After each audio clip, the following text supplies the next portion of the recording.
Every ambulance officer would have a story about either, not so much a person who's disclosed that they have been abused, but treating patients who do have a history of sexual abuse as children. This is quite common now, isn't it? It is very common.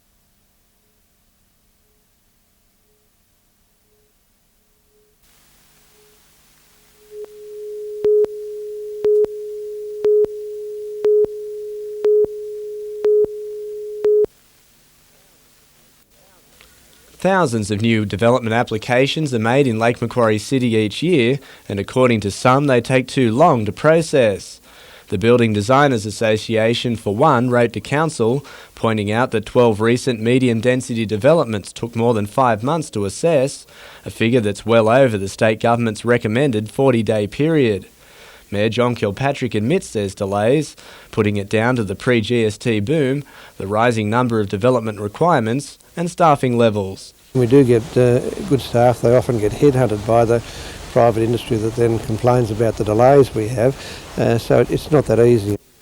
Council will put together a report on the issue and seek talks with industry representatives. Meanwhile, an independent report into the presence of contaminated material in part of Pasminco's new mound has found that there's no environmental risk. However, the man-made hill, designed to reduce noise and ground-level emissions, will be the subject of continued monitoring. Colin Baldwin, NBN News.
Players were briefed on the club's situation at last night's training session, many of them effectively able to become free agents due to around $60,000 in unpaid entitlements.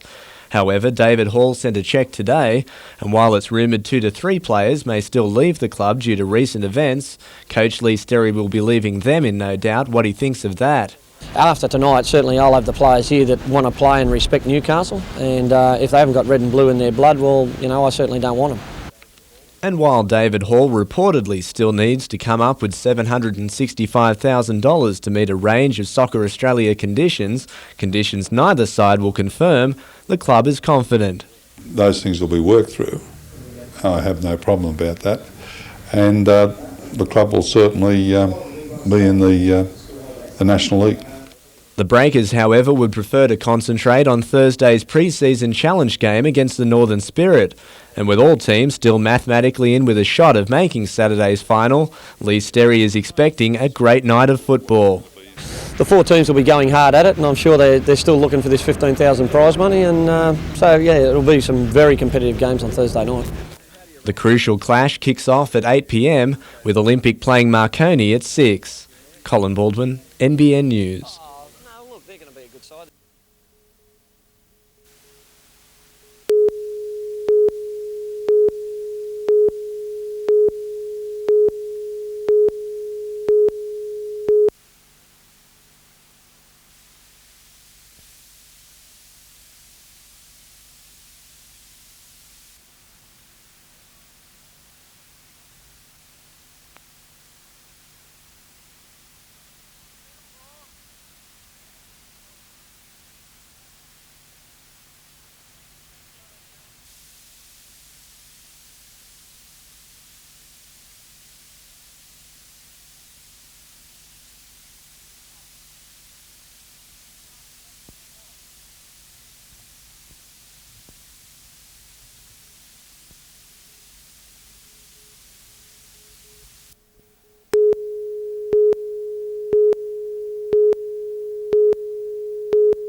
A sawn-off rifle was a vital clue in Terralba. From there, police were quick off the mark. Within minutes, 32-year-old Paul John Tegala was arrested in nearby Anzac Parade. In court today, police alleged that he was the one who walked into the quiet Terralba post office shortly before closing time yesterday, wearing a cap, wig, glasses and a dark bomber jacket. According to their version of events, the manager and a customer were in the post office when a man pulled out a sawn-off rifle saying, "This is a robbery." The bandit then ran out with a blue and white bag filled with $3,000. Next, bystanders said the thief drove off in a white Ford Ute before jumping into a red Ford sedan driven by a woman.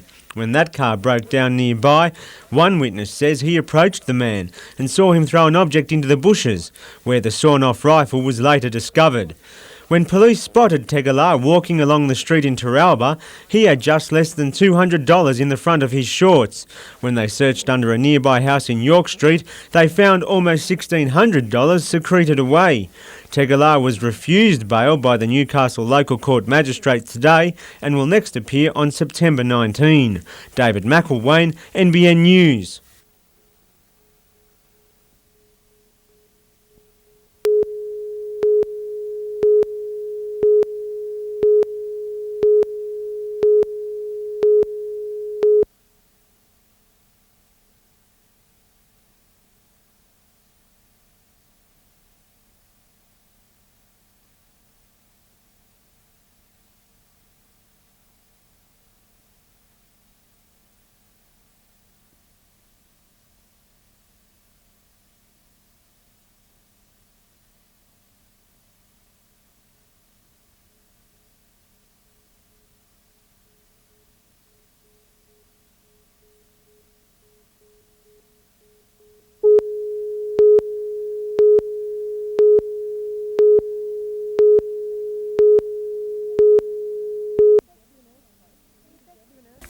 The effects of an earthquake can be devastating. In the 1989 Newcastle earthquake, thousands of houses were damaged. Many had to be demolished. Now CSIRO scientists have come up with a new method of testing how an earthquake will affect the structure of a house by building a life-size model and simulating the forces of such a natural disaster. There are hundreds of these sensors that allow us to be able to capture for the very first time the complete distribution of forces under the house when you have an extreme event like an earthquake. A computer model will now be developed to enable further testing. We can simulate cyclones and earthquakes on other house designs and other house products, so we don't need to destroy hundreds of houses to be able to predict what a particular house design will do. It's thought data from the computer model will be useful in developing and testing new building products. Stronger plastic type composite products, flexible products that stretch and bend and return to their original shape. The possibilities are enormous. The export potential of such technology is already being recognised. Japanese and US authorities and researchers have indicated their interest in the project. Tanya Carlisle, NBN News.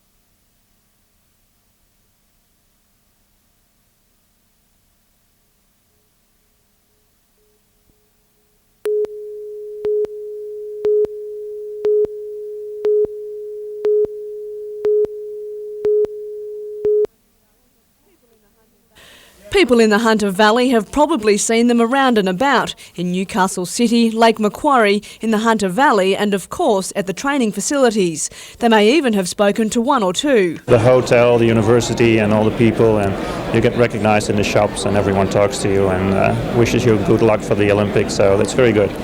But today was one of the few times 225 athletes representing 9 countries were in the same place, gathering at Newcastle City Hall for an official welcome from Newcastle and Lake Macquarie's mayors. Hosting the teams has had an undeniably positive effect on the Hunter economy. It's turned out to be very good, some millions of dollars. It's created work for local companies. The Hunter Olympic Business Task Force was warmly applauded for coordinating the logistics of every team from the time they touched down in Newcastle.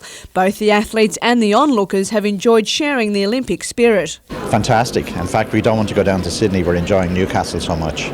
Being away from the hustle and bustle of Sydney in the build-up to the Games also seems to have helped. It suits the Irish temperament to be away from the action and then go into the action when we're ready for it. In Sydney it'll be very hectic leading up to the Games, and all the media and fuss around that are there. And over in Newcastle it's very quiet and easy and relaxed. It's a very casual, relaxed atmosphere. I don't know how much training's going on, but they're having a lot of fun. Catherine Turner, NBN News.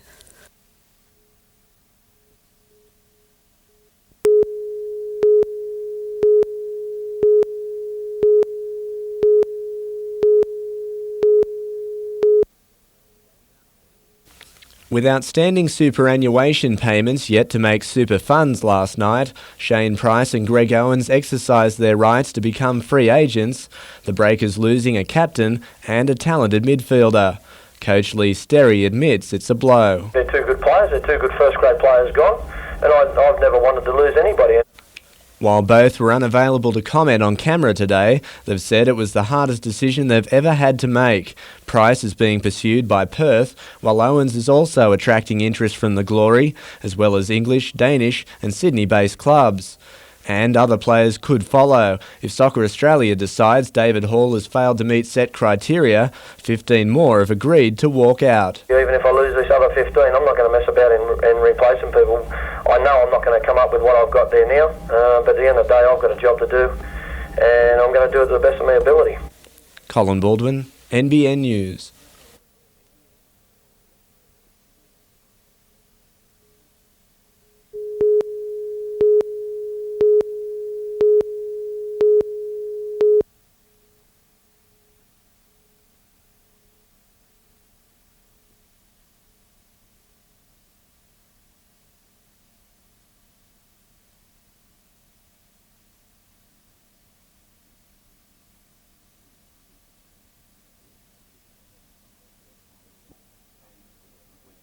Some member of the public may have some recollection of either a similar style phone being sold or discarded or being used by someone, or someone having come into possession of a similar phone around the time of the murders in May or shortly thereafter.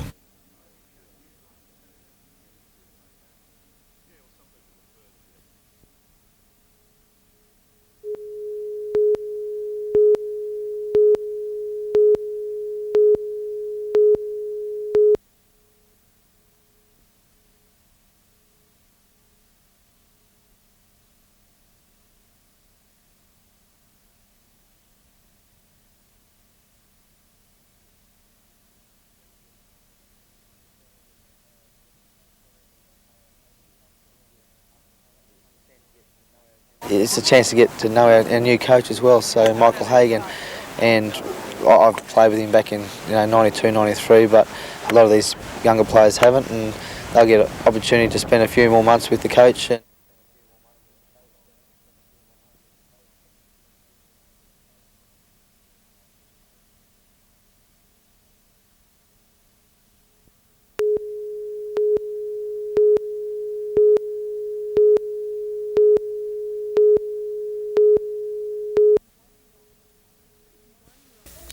"81-year-old Bill Bainbridge is just one of the 350 people who took part in the 8-year trial. He suffered from throat cancer and was treated with radiotherapy. Shocking. It is shocking. But well, you realise it's shocking, but it's doing you good. It does you good as long as they get rid of it. It's now been revealed the side effects of radiotherapy could be reduced by having shorter bursts of treatment. It is possible in some patients, particularly patients who live at a distance from cancer centres, that they can in fact come in and have their treatment over a shorter period of time. The trial also shed light on why radiotherapy is not effective in 50% of cases. We discovered that patients who are more anemic than usual, that in fact their chances of being cured by treatment are much less. As a result of this study, a new trial of a hormone which is believed to boost the production of oxygen-carrying red cells is about to begin. This particular drug received a bad name a few years ago when it was being used in an illicit way by athletes, but now it's being used to help patients with cancer. Tanya Carlisle, NBN News.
It's only the cost of a coordinator, and we can bring on lots of volunteers.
With views like this, it's little wonder national parks wanted a walking track up Tomaree Headland.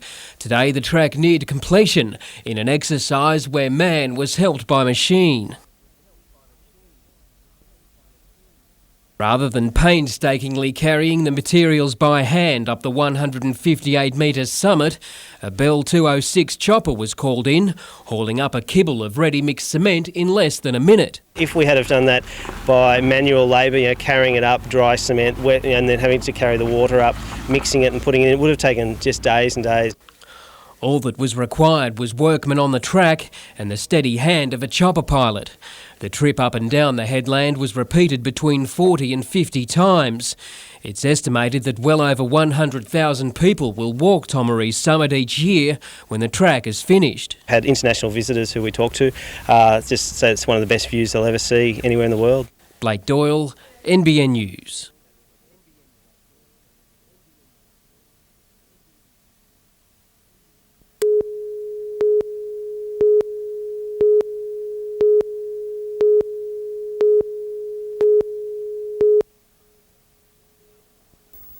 It's now 4.5 days since 6 wagons on a national rail freight train derailed and became lodged in a tunnel near Dungog. The blocked line has forced around 4,000 rail passengers to be bussed between Maitland and Taree, adding 2 hours to the journey.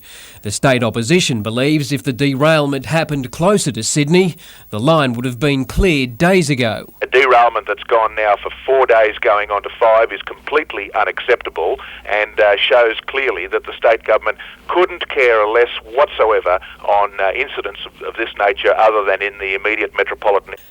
Adding to the woes, CountryLink trains north of the derailment must now go to Sydney for routine maintenance, meaning all rail travellers will be taking the bus on the Pacific Highway, already swollen with holiday traffic.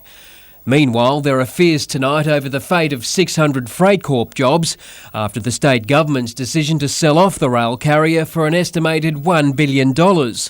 Freight Corp will be sold off along with the Commonwealth's interstate-owned National Rail, both coming under private ownership. My understanding is that jobs in the Hunter will be preserved under an agreement on the transfer of Freight Corp to a private sector company.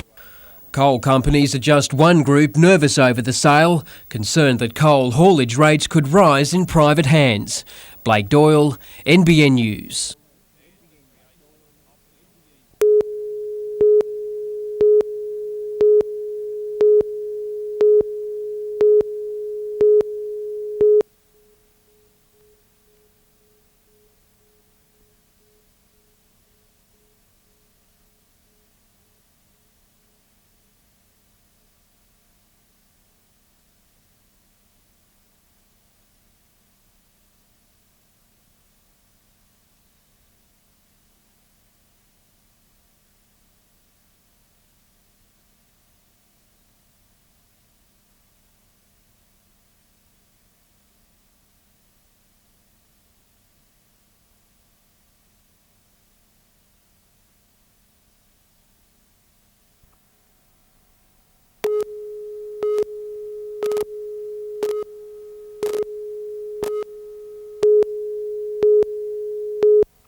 Years of delays, protected plant wrangles and squabbles over finances looked a long way away as international teams gave Glendale the stamp of approval. You need everything to be right going into a games, Olympic Games, so I mean we're very, very happy that we've made the right choice. So overall, what would you rate here at Glendale out of 10? What would you give it?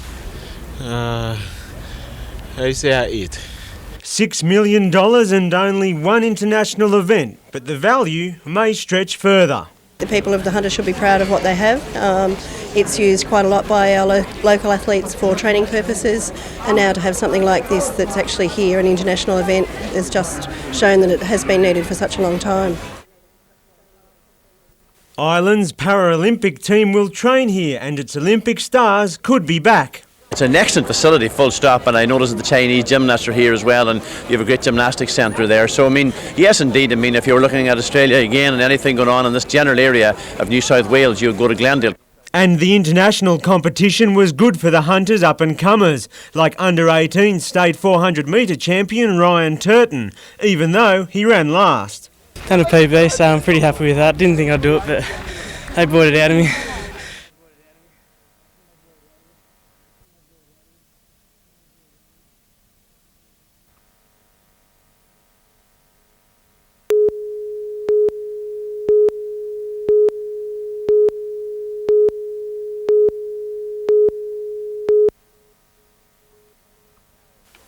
After waiting hours for tickets, close to 100 got much less from SOCOG. Sympathetic staff tried to calm angry people, many of whom will have to come back to pick up tickets already paid for.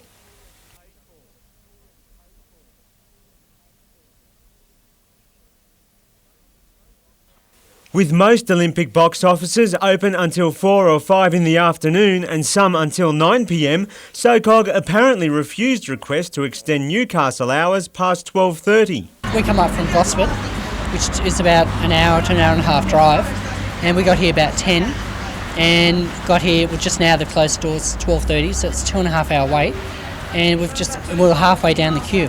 There, we didn't even get close to the door.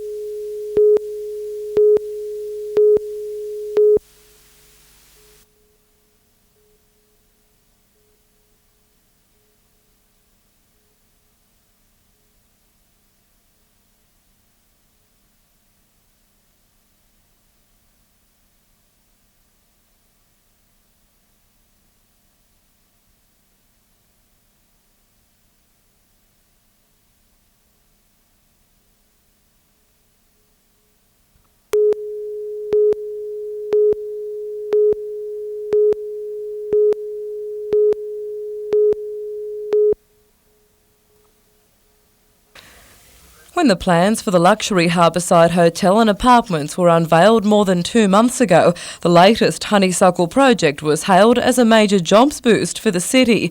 But it seems Melbourne-based developer Beckton may have run into opposition, with a report being tabled at council tomorrow night listing reasons why it shouldn't go ahead. What we're concerned about is getting a quality development, not just any ordinary development, and council's report is seeking that further information to make sure that we get the quality that the community wants and deserves. Although Newcastle Council will not have the final say, it will submit a report to be considered by the Consent Authority, the Department of Urban Affairs and Planning. Today, even the Lord Mayor described the $75 million project as the linchpin of tourism development in the inner city. But despite the fact that up to 700 jobs are at stake, at this stage Council is unwilling to throw its full support behind the project. But we can't just throw everything aside in order to get the jobs. We still need to get a quality development. A decision by the state government is expected by the end of the month. Helen Kapelos, NBN News.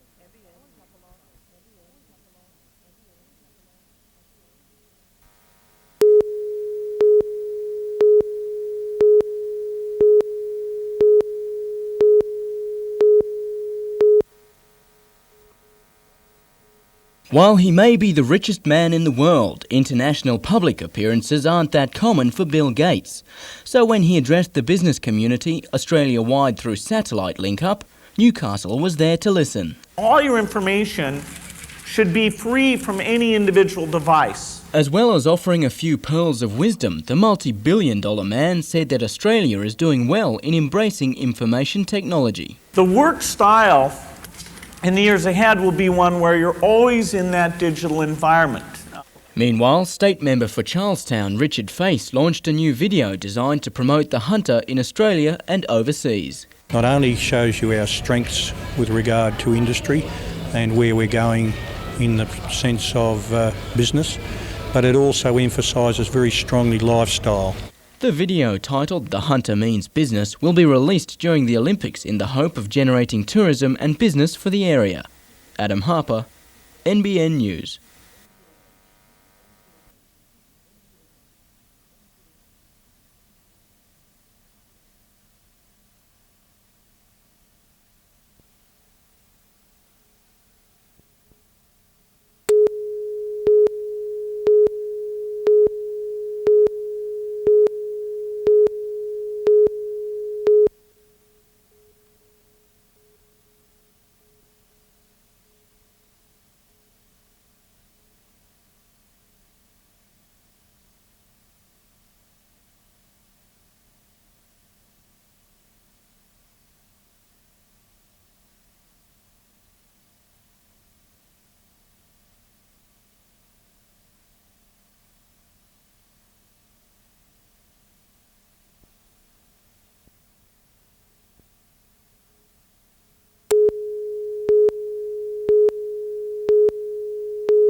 The Araluen Aboriginal community at Blackall's Park caters for more than 200 people.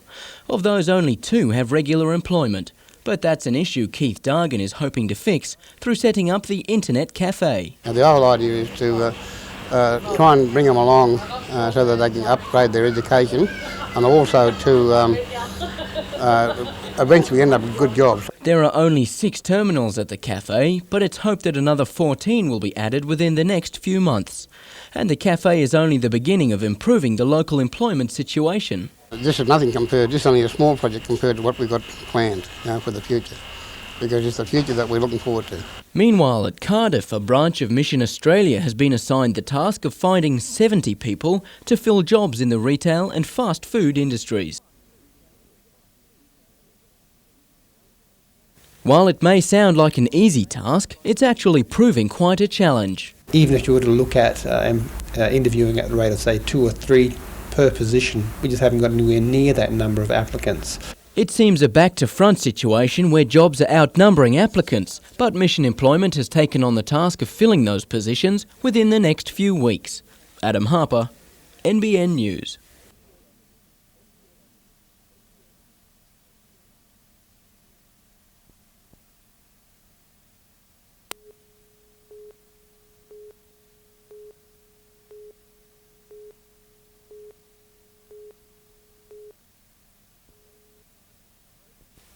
Broken signs and graffiti. Each case is a small crime, but collectively it's a big problem. The Swansea community is setting up its own mobile monitors to deal with it. It's not a case of outsourcing police duties to private contractors? It's certainly not. As you'd be aware, police can't be everywhere at all times, and for this to supplement the policing around Swansea, to be there, to be able to deal with problems initially until the police arrive is an excellent initiative of the community. Businesses have sponsored the scheme that will run for a month's trial. 3 security officers will be dedicated to week-long nighttime patrols, responding to calls on their mobile phone, attending incidents in the Swansea and Caves Beach areas. They are not vigilantes, they are an assistance buffer zone. Security officers can perform citizens' arrests. But organisers say the plan is not about vigilantes. They hope increased reporting of crime will lead to more police resources being assigned to the area. This is our way of making sure that the services that our community needs are still provided.